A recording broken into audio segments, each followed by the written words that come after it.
you think is older? Who is older? But if you're not 80 or nearly 90 or over. Right, brilliant, yeah. Oh, I feel older. Yeah. I'm not as good as I was 10 years ago, so I'm older. Yeah.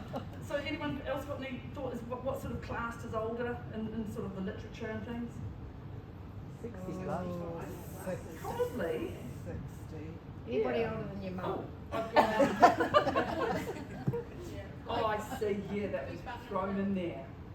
That's the one. So it's generally, we think of people over 50 as being older. I'll be honest. So we need to read out what is older.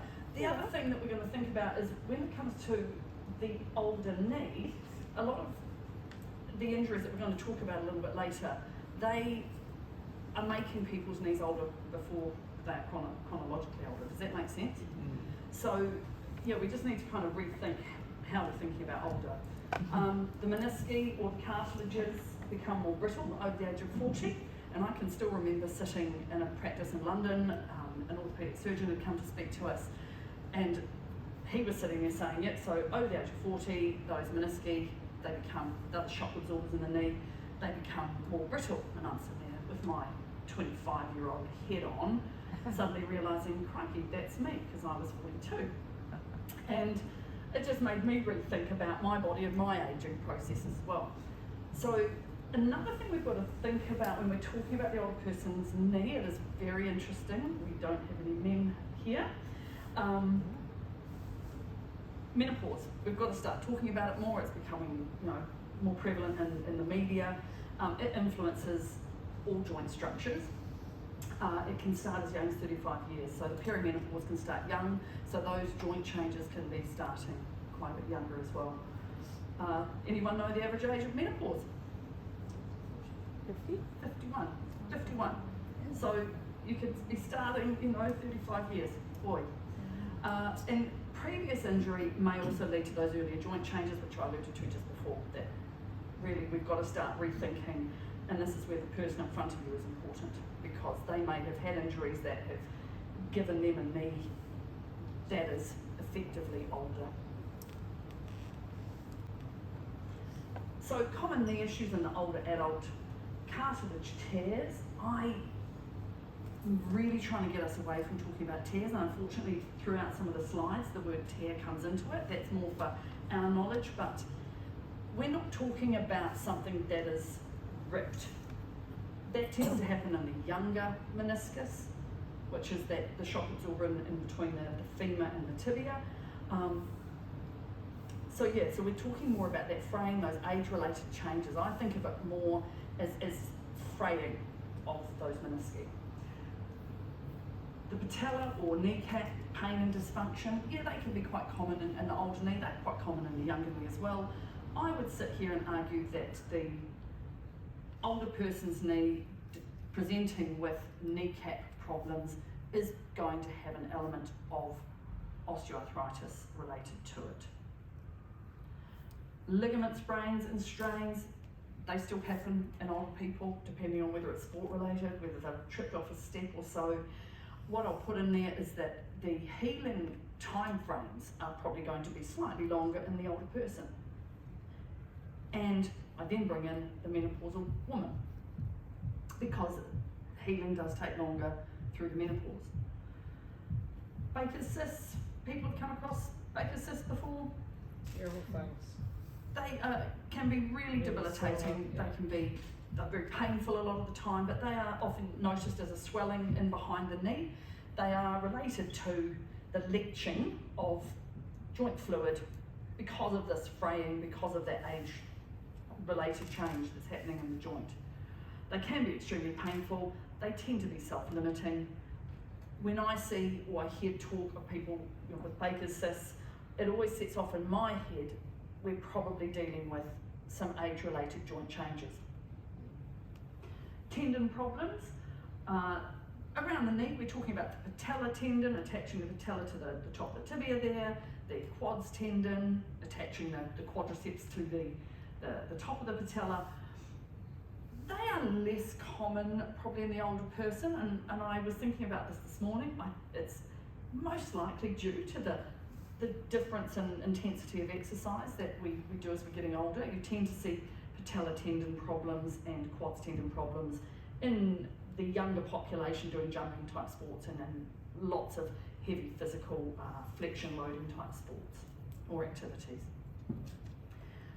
We then come to osteoarthritis because really we're mainly dealing with osteoarthritis. It can be a scary word for some people, so you may want to prefer to talk about it as normal age-related joint changes, which is, it depends on who you're with, but it can be a really frightening word for a lot of people because they may have relatives whose lives have been dramatically changed because of this awful thing called osteoarthritis. But we're here to challenge any of those myths, and I'm going to put to you that if you gain stuff from today, any new knowledge, please be advocates for it.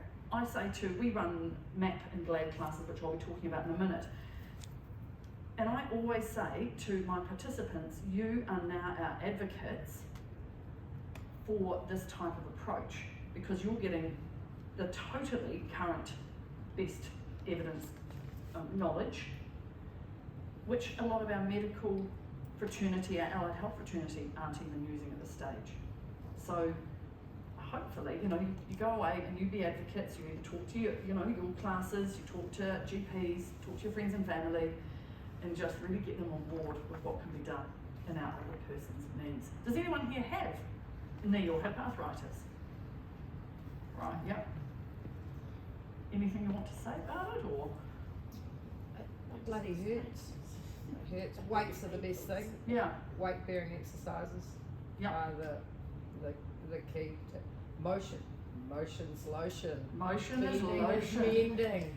Yeah, Move to brilliant. improve. Love Thanks, it. Chris. Wear and repair as well. There's another one. Wear and repair. Cool. So we're talking about the knee joint. We're trying to talk about our musculoskeletal joints as being organs rather than talking about them as the individual structures within. So I, as a physio, it's taken me a long time to get away from the idea that when I think about a joint, it's not what I see on the x-ray, which is only those two bones. I need to be thinking about this beautiful living organism. So we have the bones with the cartilage on the ends, which is your femur and your tibia and the knee. We have the articular capsule with the synovial or articular fluid, which called lubricin. It's beautiful stuff, and that's the stuff that they don't mention on scans. And it's really important to know that all of our joints, no matter what they're showing on a scan, you've still got that lovely lubricating fluid. And these are the types of things that I'm really trying to get across to our participants in our classes. You have the ligaments, which attach bone to bone and are the sort of baseline sort of support there, muscles and tendons, the menisci, which are your shock absorbers. They're the things in an x-ray that you don't see. So that's where your gap is, hopefully, if you've got a reasonable looking x-ray. And hugely important, joints love to be loaded. And a lot of our people, they're taught, they're given those words, wear and tear, bone on bone. If I could, I would sit up in front of, or stand up in front of orthopedic surgeons and say, can you please stop using those terms? Because they just conjure up the idea that I don't want to be on this joint, I don't want to use this joint because there's nothing good about it. But actually we know there's heaps and heaps of good stuff going on in that joint. Am I making sense? What Yep. would be Yep. a nice way to explain that? 'Cause Pardon? I look after some quite elderly people, and I really like that love to be loaded. What would be a way that you could describe that? What exactly you mean when you say So that? that's what the comment was, joints love to be loaded, and how would you describe that to people? There's a really nice, I think it's on the Health Info site, you might know, Kate Bryce's, so the Health Info, if you don't know about it, it's Google it, it's a website that has lots of great information on all things health related. And if you look up osteoarthritis, She describes it like a sponge that's full of water. You press that sponge down, the fluid comes out. What happens when that fluid's out there? It's picking up more nutrients from blood supply, etc. right in the system, and then you let that go and it all sucks back in again. So you're getting that joint loading. And I say to my class, the first time I see them, I say, I want you to walk out of here today, I want you to walk tall, and I want you to actually think about that lovely sponge-like nature of your joint, pushing the fluid out, pulling that fluid back in so that you're lubricating that joint. Does that help, Diane? Yeah, lovely. Yeah, cool. Yeah. Yeah. So I can send out that link on health info, that's of interest, I'll put that in the. Yeah, it's a great thing. Yeah. Cool. Yeah, she does a great job, Kate. That's Kate Bryce. So you can't talk about the knee without talking about the hip, because as you will all be aware, they're inherently linked in terms of how they function together, and a lot of what we are trying to do, and we'll talk about it later in the talk, is that joint coordination. I have got people that have come in with such severe knee changes. So one woman I particularly can remember, she 55 and can't get beyond, she can't extend beyond here, so she's got this fixed flexion deformity, which means her hips can't function right, because if I'm going to somehow bring my hips into extension, then I'm really forward, I'm totally off balance. So it's just, you've got to talk about them both. So the hip joint, again, your bones with your cartilage on the end, the femur and the acetabular cup of the pelvis. You have the articular capsule with that beautiful lubricating fluid, the ligaments, the muscles and tendons. So the hip doesn't have a meniscus, it has a labrum, which I just liken, it's sort of like the cartilage in your nose. It deepens the joint and provides more joint surface for lovely movement. And again, joints love to be loaded. Really, we are talking in the older person's knee about osteoarthritis. It is just the beginning, and there is so much we can do. It is not a matter of a waiting game. It's not a matter of there's nothing that can be done, which I have definitely heard of people being told, and it absolutely does my head in. So our objectives are that you're going to have a better understanding of osteoarthritis, what the risk factors and the diagnosis involve, symptoms and pain mechanisms behind it, some treatment options, management options. We prefer to talk about treatment, because management, again, kind of you're just managing versus actually trying to treat something, if that makes any sense to you. We'll try to bust some myths around it, and again, you can be the advocates for the best ways to treat osteoarthritis. So our best practice in osteoarthritis treatment is exercise, education, sorry that yellow doesn't show up very well, healthy weight or good nutrition.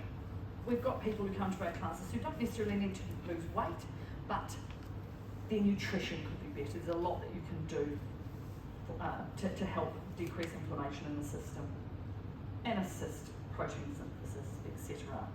You probably know a heck of a lot more about that stuff than I do.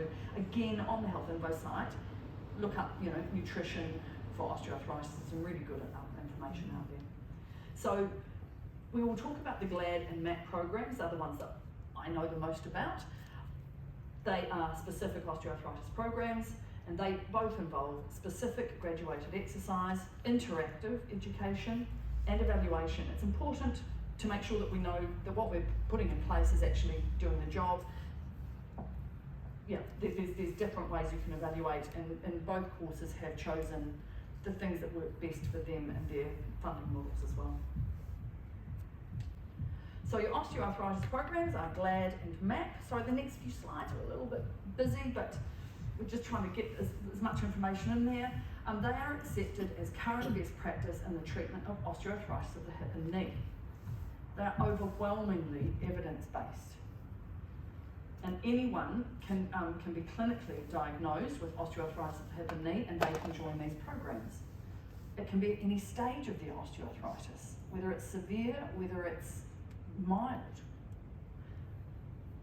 Any age. I've got 40-year-olds who've done the GLAD program. We've got a few workers, so we've got people in their 40s and 50s doing our MAP program at the moment. I've had a 91-year-old doing our MAP program, and she did really well. She came in on a walker, went out on a walker, but her benefits were big. Yeah. So what was the GLAD? I'll talk about that in Oh, the tip. that's right. Yeah, cool. Good question though, yeah. So anyhow, and anyone with comorbidities alongside their osteoarthritis. Now, again, the older we get, we're going to tend to come in with comorbidities. I'm taking medicine for statin medicine. I have issues of my own. There's a few people in here who probably are taking some medicines for blood pressure, whatever. So everyone's pretty much accepted. The GLAD program means Good Life Without Osteoarthritis. It's out of Denmark, and that's because they were Danish researchers, and they had put into place the evidence and built a purpose-built program around that evidence, basically. They knew that there were a lot of groups around the world who were doing exercise programs, but they weren't coordinated. Catherine and I, we had started running our own program out at Longhurst and Hallswell there, about 7 years ago, and we actually did win a healthcare award for it, which was really nice, but we won this healthcare award, and our discussion that night was, we've got to take up the GLAD, because it's over 50,000 people on this database. It's well evidenced, they know, they've got lots of evaluation that they can say, yes, it does work. The GLAD program is 12 supervised sessions within 8 weeks if you can, twice a week for an hour. And that was one thing that we realised, our previous program just didn't work people hard enough. And I don't think we understood enough just actually how hard people can work. 2 GLAD education sessions, because again that education is a big part of it. There's a 1:6 ratio. The practitioner is trained according to the GLAD way. In New Zealand, it's physiotherapists who can do GLAD. That has potential to change. It's just part of them keeping a coordinated database at the moment. So to run GLAD in a country, you have to run it through a tertiary institution, and it just so happens that Otago University, Professor Haxby Abbott, who I trained with as a physio, he's now New Zealand's leading expert in osteoarthritis, and I think his background, he's a physio, so therefore he's kind of chosen that he wants physio to lead the GLAD program in New Zealand at the moment. Where is he based? He's based in Otago. But not here. No, in not Dunedin. yet, but the GLAD program runs Yeah. throughout. Look him up, his name is Haxby Abbott, Haxby, if you want to look it up. Look him up. He's got some good things out there online. The other person I'll quickly chuck in there is Professor David Hunter. If you do want to look any more up, he's got a fantastic talk online called Osteoarthritis, Don't Take This Lying Down, I think is what it's called. It's an hour long, and I ask all my GLAD and MAP participants to watch it, because did you see it when he came out here? Yes, I did. That Yeah. was a few years ago. Yeah, it was about that he 2018, I think. Yeah. He came out to New He's Zealand. amazing. He's a New Zealand born Aussie, and he came out and did some talks. Really knows his stuff. The GLAD class or program gets followed up so we take our data, our initial data initially, then 3 months, and then a year. The cost to the patient is set by each practice that runs it. And You First Physio, we decided we would offer optional education sessions. So we have an orthopaedic surgeon who comes and talks to the class, we have a dietitian, nutrition information, we do a pain talk, because pain obviously is so important. The MAP class, the Mobility Action Program, Chris will probably be able to tell you more about this in terms of the Canterbury setup, because you were quite heavily involved with that initial setup, I think. I could be wrong, but I'll let you talk to Chris about that later. It is 8 supervised sessions over 8 weeks. Each session is 2 hours and split into education and exercise. It's I've put there a 1:9 ratio. It's sort of 1:9, 1:10. It depends on the size of space you can accommodate people in. The teaching practitioner is a physiotherapist. They only do a subjective evaluation, not an objective evaluation. Afterwards, feel free to come and ask me about what the evaluations are. We won't go too heavily into them right now.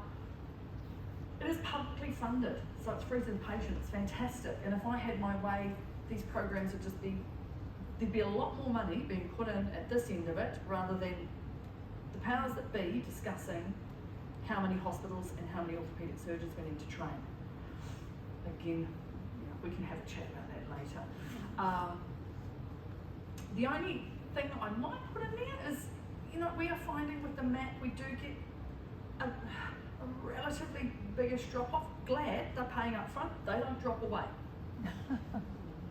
MAP, we do get a certain number who drop away, and I do think sometimes just that nominal fee can buy people in a bit better, but I'm open to discussion on that.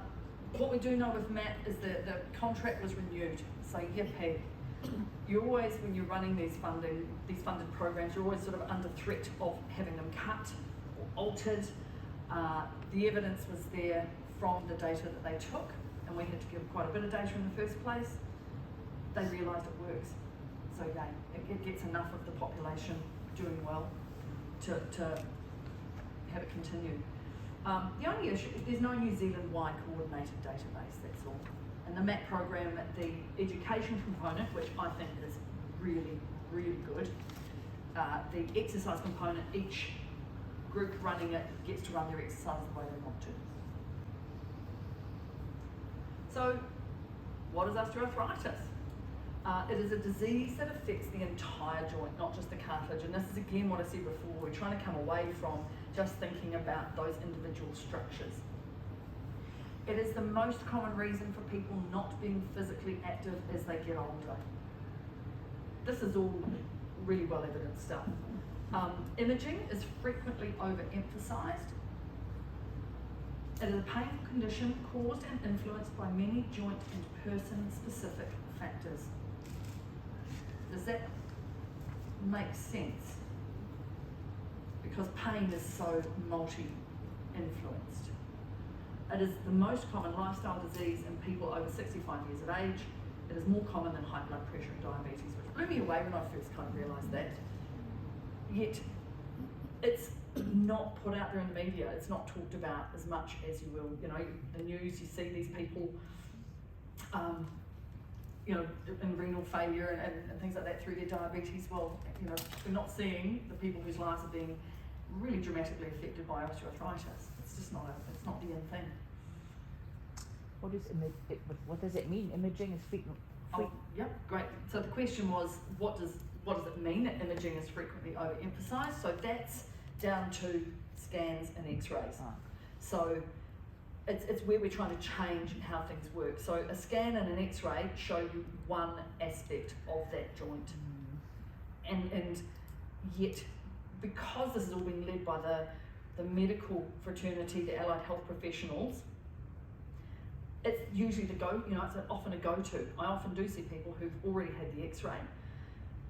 And I'm a real strong advocate for not sending someone for an X-ray, because we can clinically diagnose the osteoarthritis by way of finding out what their pain, their symptoms are, their age. We're going to talk a little bit more about this. So I'm quite confident with someone in my clinic being able to tell them, I have a strong suspicion that you have got osteoarthritis of your hip or knee, on the basis of what we have talked about, what you've told me, and on the basis of my examination, because there's heaps you can find out. The X-ray, unfortunately, they've discovered that people who go on to have imaging, they're the ones that tend to go on to surgery as well. Now, it kind of makes sense, but it is definitely something to consider. And it also gives people that, oh crikey, I've been told that scan says I'm really bad, so I must be really bad. I must be going to have something done about it. I did have a beef with one of our GPs, who he said, I'd like to send them onto the orthopaedic surgeon because I like that confirmation. And I actually couldn't let that go. I'm that passionate about it. I said, there's a problem here. There's two costs. There's the personal cost to the patient, which is that what goes on in here once they have been told you've got severe osteoarthritis, you've got moderate arthritis, because generally they're then told, come back in a few years and we'll do your knee. There's the cost to the economy of, it's at least $100 for an x-ray. You go to an orthopaedic surgeon, we'll call it $250 for the visit. You then are most likely going to have an MRI scan, which I think is at least $1,000. Someone do the maths there, I'm totally rubbish at it. A GLAD program that we run is under $500. That's half the cost of your MRI. And you've started attacking it the way it's supposed to be attacked. If I answered, I'm quite passionate about it, but yeah. I had a scan, and I was happy that it wasn't rheumatoid arthritis, so it put me at ease. Yes, and there is that. So that would, what's your name, sorry? Oh, Ruth. Ruth just said that she had a scan which actually put her mind at ease, and certainly there's always room for that. But I think it's around that good discussion with the person in front of you. I can see what you mean. Yeah. Yeah. And you do have to pick and choose people, yeah. Common knee injuries that can become markers for osteoarthritis or knee joint changes. So meniscal tears is that word. We get more brittle. Those degenerative changes are often found on imaging in people with or without knee pain, and that's really important. That's again another reason why we don't rush down scan routes, because there's tons of papers out there where people have, with no symptoms, whether it's back, neck, shoulder, knee, no symptoms, they go in and they do scans and they find quite a lot, they find changes in quite a number of people. So we've got to be very careful about our imaging. Those tests are part of osteoarthritis. Again, if I've got someone who's over the age of 50, who presents the right way for me, and they have had a scan, I'm pretty safely going to say yes, you will most likely have some underlying changes there. Those changes don't always show up on an x-ray that quickly. So people can have osteoarthritic changes in their joint without a change on an x-ray. Guidelines, I find this really interesting. You do not find public funding in a lot of countries these days for an arthroscopy, a clean out for meniscal tears. When I worked in London, that was our bread and butter. I could see 5 knee clean outs in an afternoon, because that's what they did then. They didn't know any better. But we now know that actually the outcomes, if you have a clean out at a year, are pretty much the same as if you follow the exercise education and healthy nutrition with nutrition. The surgeons will say, and not all of them, because some of them are privately funding and they will do the clean outs. But we've got one surgeon that we work with, he's really particular. There are very strict criteria for whether they will go into my age knee and do a clean out on it. And I won't go through those criteria, they exist, but I just think we need to be telling our people, if you know people who are going to have them, just make sure they've done a bit of homework, or you can do some homework for them on what they should be having, what discussion they should be having with their orthopaedic surgeon. So ligament injuries, this is really big. I could talk for ages on this. The ACL, anterior cruciate ligament. We know, and this is based on thousands of cases, 50% of people with a serious knee injury develop osteoarthritis 10 to 15 years later. The problem here being that we are training our youths as if they're going to be Silver Ferns or All Blacks. In my day, we went to practice, we didn't go training. And so, hi there, welcome, come on in, come on. And we know that they're getting these quite severe knee injuries much earlier because of that type of training. You can have 15-year-old having an ACL injury. By the time they're 30, they very well could be having arthritic changes. And we know, we're actually seeing primary school age children doing the ACLs now. And it is frightening, so. Is that just due to the impact or intensity? Really good question. So it's, Nadine's just asked, is that due to the impact or intensity? It's due to the actual injury. Where you injure the anterior cruciate ligament. It's quite a very strong force involved. And just by way of that injury, the markers, the subchondral bone can get damaged and later on become problematic. That sort of makes sense. So a good question about intensity, because we're going to learn in a minute that, I must say it now, the amount of exercise we do does not lead to arthritis, osteoarthritis. I've heard a surgeon say to our class, running, we shouldn't run because it's bad for our joints. It's a load of codswallop, and there's lots of research just recently come out to say they've looked at long distance runners and they have no more prevalence towards osteoarthritis than inactive people. And in fact, probably the inactive people have more prevalence towards it. So yeah, so it's not the loading, and it's the nature of the injuries that they get in. So, sorry, excuse me, I won't slow. No, you go. Just so, the nature of the injuries as opposed as a young person, you know, as a teenager, primary school, as opposed to doing that injury as a teenager. How has that changed? You know, why is that different nowadays? Okay, yeah, so Sunita's just asked, why is it different now versus it was before, in my generation? Yeah. It is partly because they're training harder, because their physicality just is that much greater these days.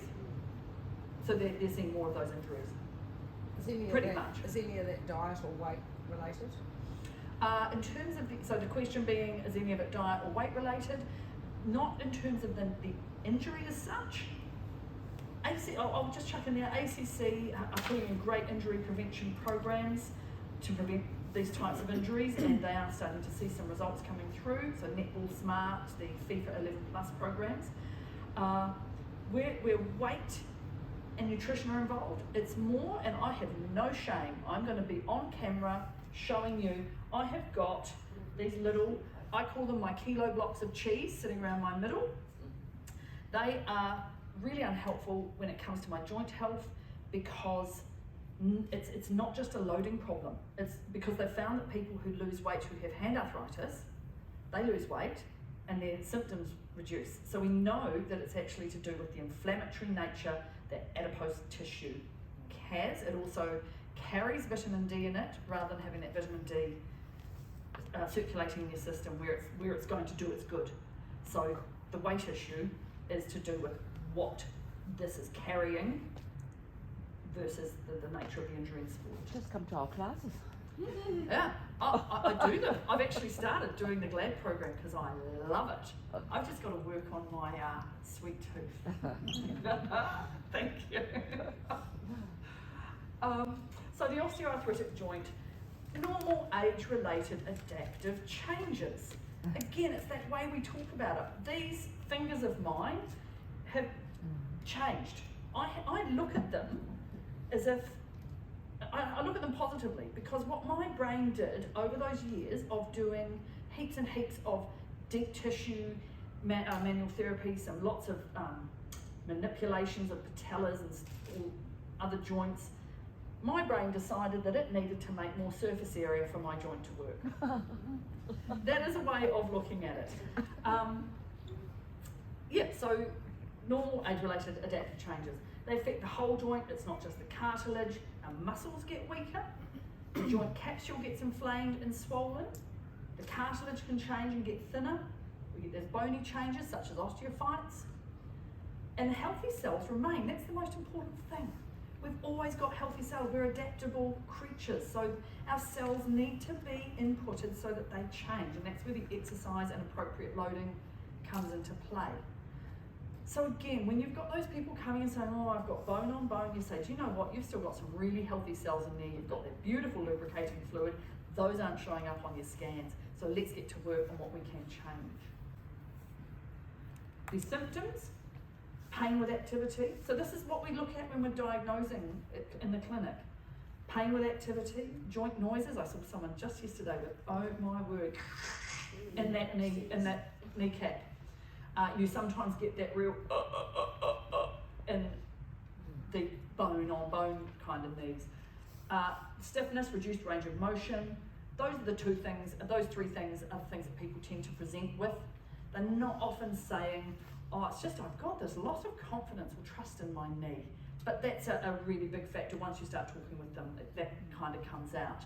And sometimes they don't realise that until they've done the specific exercises, and then they say, wow, I didn't realise just how my joint wasn't working well for me and how much confidence I've now got.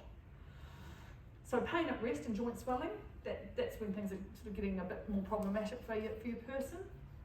And the symptoms can develop slowly over years as an insidious onset, so that is not the best formatted sentence there, but they can have a sudden onset as well. I saw a lady who, she came in, she was a farmer, she'd fallen onto her knee. I saw her the next day, she could hardly walk. Obviously I gave her crutches. I looked at the knee and it was hot and swollen and really, really sensitive to touch. I thought she'd fractured the top of her tibia. So I sent her off for an x-ray with her crutches, and she came back severe arthritis, severe. And she'd had no idea. She said, I used to get a bit of a stiff knee at times. So that's when people go, how can you tell me I've got arthritis? I've never had a problem before. But actually we just know that there's all sorts of scenarios involved, and it does happen, that the changes in the joint are happening slowly over time. But those symptoms can come on pretty quickly. Or in the case of me and my fingers, it's just come on gradually. The risk factors. There are things that we can influence and change. So we can alter that, we can limit the chances of injuring the joints, such as those ACC programs. Joint overload, that's what this is. This was that repetitive, unchanging work that I did over the years. Excess weight, we've just talked about. Physical inactivity, I'm preaching to the converted there. And muscle weakness, so we can change all of those things. What we can't change is our age, our genetics, and our fundamental sex. Obviously there are changes happening with transitions, but those fundamental biological changes are in there. The treatment pyramid, I love this. It is based on huge amounts of research. It's why these programs have started up. The medical guidelines around the world support it, yet it's interesting, but not necessarily followed. The green is all-encompassing. It's your education, exercise and weight control, and all people should be being offered that at all stages of their arthritis journey. Oh, by the way, your arthritis journey is your lifetime. And I'm quite blunt about it. I sit there with the class and I say, look, we're all sitting here with arthritis. Those fundamental changes aren't going away, but your symptoms can definitely be changed. And how you think about it can be changed.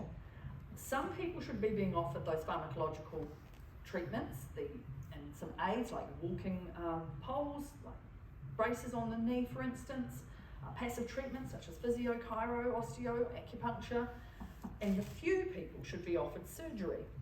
But it should be a process. It should be the green first, and the green always being involved.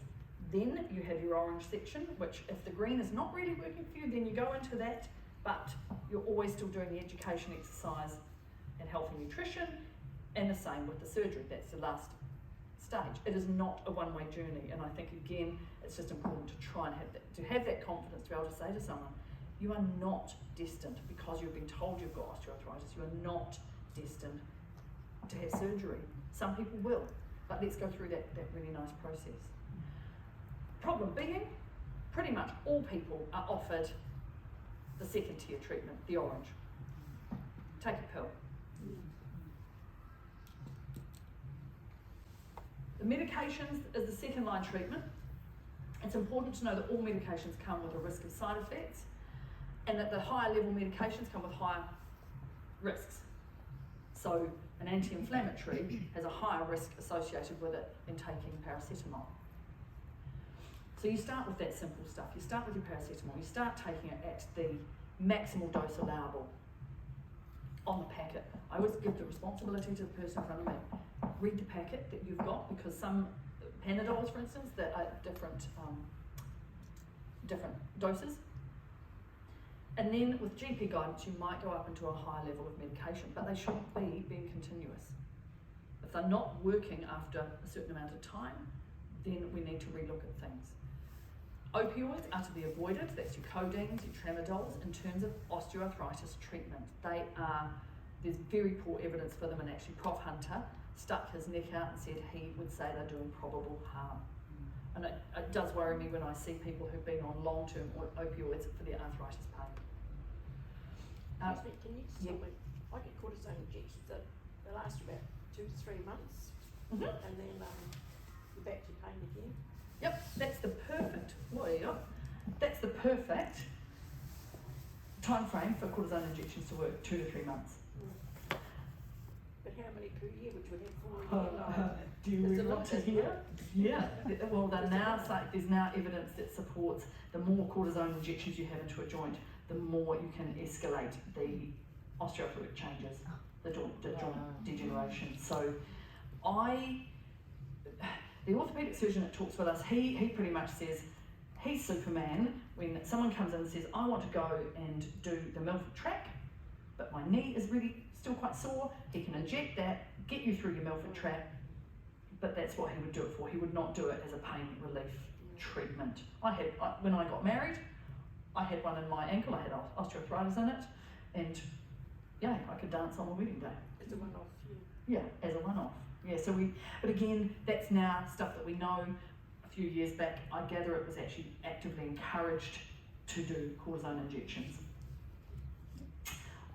No great evidence for the supplements, but it is building. So again, you could go on to the Health Info site and have a look at those. So surgery, I've said arthroscopy is actively discouraged. The main surgery that is offered is a total knee joint replacement. And you only really ought to be having surgery once those other aspects of your treatment have been followed.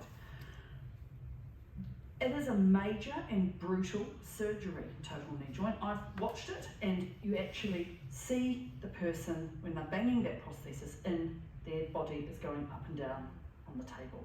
It's full on. And interestingly, in knees, 1 in 5 people who have a total knee replacement are not happy that they've had it done. Right, you've had one. Yeah, you need to, and that's again, it comes down to that valid conversation that you have. You need to be really sure that you've done everything that you can to avoid having the surgery in the first place. He apologised for damaging all the nerves, which still hurt Ooh. 5 years later. Oh. Okay, shame.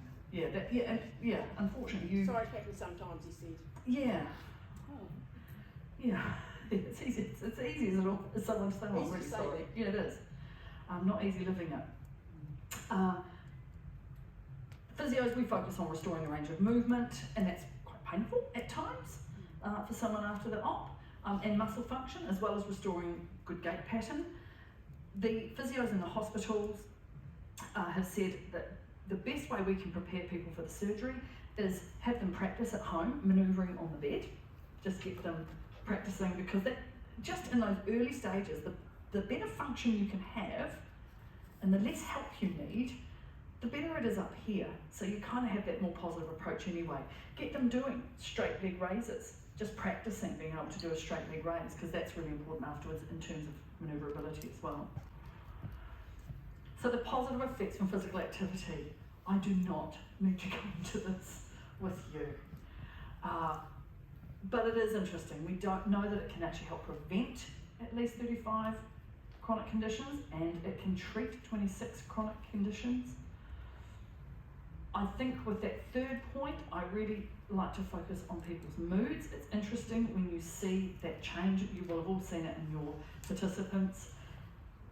That change in people when they start to build their confidence, they start to build their strength, and you can just see the physical change in their faces when they walk in a door too. Really important, it can reduce your chronic and systemic inflammation. So exercise is actually having an immediate effect, or a direct effect on your system inflammation and therefore your symptoms. I've got a patient who, she's been walking now, it's day 75, and I'm feeling fantastic. And her other pain issues, she had some pelvic pain issues, they've gone. I'm the best I have been in ages, and I said, it's actually down to your exercise. You've reduced your system inflammation. Again, I think we'll whiz through this. I'm sure you're all quite familiar with the guidelines, the WHO guidelines. It doesn't show on your sheets, so if you want to quickly whiz that down, you can, but actually I would just look up the WHO guidelines for exercise. I do quite like the last one, rest is not doing nothing. It's important that we have recovery, so recovery should be being encouraged as long as we've actually worked ourselves hard enough to warrant the recovery I would put in there. Our teaching principles. I think it's really important. It is really hard to damage our muscles and joints. We are hardwired to not damage ourselves. And one thing that I get a lot of my class participants to do is I get them to do the old ear twist test, and so I'm like, please do it now. Take your ear and twist it so hard that you're feeling pain. Just bring on your own pain, and then let go. It burns a bit, or mine's burning a bit. It's still a little bit there. I've given myself, and probably could have given myself worse pain, but I've not damaged anything. It's just a nice wee way to show people. You can also do the end of range finger thing. I have not, I'm hurting. My brain's saying, Kate, will you please just stop this? Yeah, I'll stop it. I've got pain, but it's there for a reason, because it's my alarm system, my warning system. So having the confidence with people to be able to say, look, it is really difficult to damage yourself. Pain does not mean that you're damaging, is an important thing as an exercise professional. Exercise does not cause OA, doesn't make it worse, we said that already. Everyone can benefit from specific exercise, no matter what their stage of their arthritis is. And we are looking to improve the joint range of movement. I always say motion, as in movement and motion. I've got to choose one. Joint range of motion, stability, function, and confidence.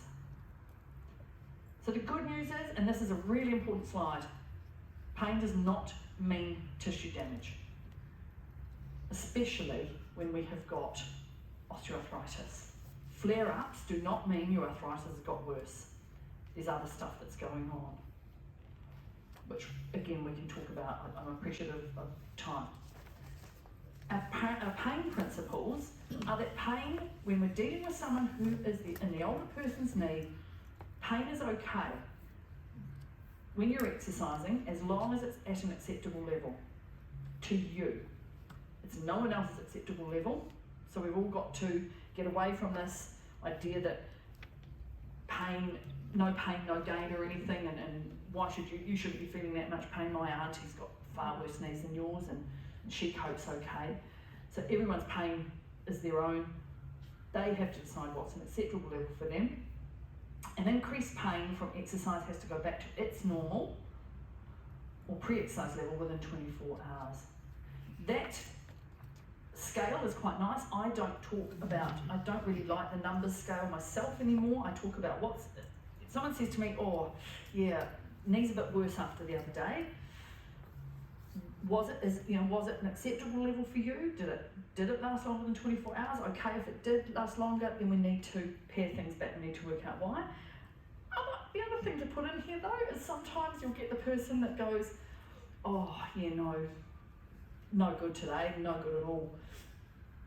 Okay, so how were you after the class? Well, actually, I was pretty good after the class, so I went to the mall for 2 hours. Mm-hmm. So delve a wee bit deeper as to why people have got more pain.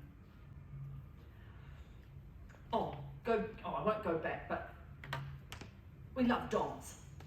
So DOMS is important, even in our older populations. So I had to qualify, is it your joint pain that is worse, or are you telling me that you've got that wonderful muscle pain that I'm wanting you to have? Because again, our cohorts they're hard, they're driven to think, oh, it's pain's got to be bad, but we've got to then qualify what is this pain. Hey, just Yep. explain DOMS. DOMS is your delayed onset of muscle soreness. I've got it because I did the GLAD class on Thursday night, and I pushed it quite hard. I knew I was pushing it hard, and I'm still aware of some muscle stiffness, some muscle tightness. And it's lovely, and it will go. And it's telling me that I stress my system enough that it is adapting. And I want people to feel those muscle changes. That they're not getting, sorry? Did you? Oh no. they're not getting the benefits they could get if they're not working hard enough. But you're also trying to get them to find out how hard they need to work to get those benefits, because everyone's different. I watched an arthritis webinar the other day, and they're talking about finding that sweet zone that you can work with and that you're going to get benefits, that you're not going to just set yourself back. And do beware of the boom and bust situation, because just because pain does not equal damage does not mean that we have a license to go out and thrash ourselves, because what you'll just get is more pushback. The brain is really, really good at pushing that harder the more you try and push it into its pain levels. Does that make sense? So you don't want that boom and bust. It's got to be gradual. So our alignment principles, and thank you to GLAD for having these slides available, which I've enact. We want to improve that joint control so that and being aware of the position of our hip, knee and foot. Really importantly, a lot of people, when I ask them, I get them all to stand up and say, okay, everybody, where's your hips? And some people go, there. And other people kind of do this sort of random, somewhere around here kind of thing. Well, I just go, you know what? Your hips lie in your groin. There's your pubic bone. There's your outside of your hip, and that jutty little bit's quite sensitive sometimes. Your hip sits in here, and it's this beautiful ball and socket joint that has lovely flexion, extension movement. It's got lots of lovely rotation in it. Getting people to know where their hips are is quite helpful, because it helps them when you're talking about that alignment stuff. So your alignment principles are, we want to keep hip, knee and foot in line when we're exercising. We want to avoid that. A little trick, and we're going to do it now, so I want us all to do a sit to stand exercise. So pop your things down. So the sit to stand, I'll do it here so Anna can see. Your sit to stand exercise, you sit slightly forward on the chair, feel your sit bones underneath you on that chair. You've got a flat back. You're going to have your knees, hips and feet in line with each other. Commonly, people get that okay, and then they'll go to stand up and their knees will kiss.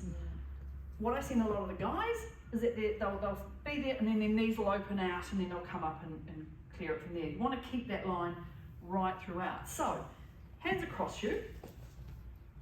Lean forward through those gorgeous hips, so nose is over toes. Now if you dig your heels into the floor, you will feel your quadriceps and your butt muscles working for you. I then give a little tip of kissing the big toes to the roof of your shoe. So you're just picking those big toes up and then driving up through those heels to stand up. And then same on the way back down, keeping those big toes up. People with knee pain tend to, and you might need to stand up to see me do this, people often they'll start there and then they'll load through the front. I think that's giving them a lot of feedback to their brain, and they'll do this little scoop, which is something to look out for. What we're really wanting is to get that hip above the knee versus the knee scooping forward over the toes. I'm probably preaching to some converted here, but it's just something I'm absolutely watching with people. It's not just that line, it's also what's happening with that loading on the forefoot. Would you not ask them to keep their heads up so they don't fall? Right, heads down. They're not going to. It's a good question. A lot of older people are really frightened of doing that. Partly, I think a lot of them have sat back here. I think their labyrinth has reset itself for that being upright and that being forward. I just think keeping your head up rather than probably from a physio perspective, I see a lot of people when they're trying to keep their head up, they end up getting a lot of arching and compression through the spine. I just mean standing Yeah. straight back. Yeah, so I would put to you, my back is quite straight. Yeah, it's whatever works for you in terms of those cues. It's really about that line. No, that's And not, true. yeah. So any other cues, go for. Okay, yeah, because we'll all have our own ways that we talk about things, won't we? So what we're looking for with the lower limb, obviously muscle strength, and we do work people hard. The knee extensors, the flexors, so that's your quads, your hamstrings, the hip abductors, all the gluteal complex, and the hip adductors. That exercise, that plank, I feasibly could get some of my mappers and my gladders, as I call them, doing that exercise, if they're capable. We've got one guy doing MAP, who he goes to the gym, yet he's still coming to this arthritis class, and I'm really working on his specificity of exercise, of alignment. Assuming you've got good shoulders. Yeah, you've got, of course, yeah, and again, you adapt them all accordingly. So we're ensuring that quality, ensuring that femur is in line with the tibia, the foot posture, that kissing, I quite like the kissing the big toes up, it really does tend to stop. I sometimes talk about having shards of glass under the forefoot. We probably haven't got time to do the slide exercise, but we can maybe do that later on, or in one of the breaks we can talk about, if someone wants to ask about the slide exercise. And talking about just those little cues that you might give them to make sure they keep that good line. It might be just move your body weight, because again, one side will tend to take over from the other. Putting your hands on them. I don't know if your classes let you do that, but I will be going around and putting my hands on people. Do you feel that there? Sometimes I'll have to hug them and get them into the position that I want them in. Possibly not so much in this COVID time, but yeah, getting your hands on them, or just cueing them. I'm really bossy in classes. Sit up straight, or get those knees in line. Come on, you're losing that line, and I might be talking with someone. It's like, hey, Jan, you need to straighten yourself up, because until you've got that training effect, you'll keep those habits creep in. Being aware of that foot position, as you can see there, which is what I was just describing. We'll go more into that later. Our summary: osteoarthritis is really common. The education, exercise, healthy weight, and other cornerstones of treatment. Pain does not mean tissue damage.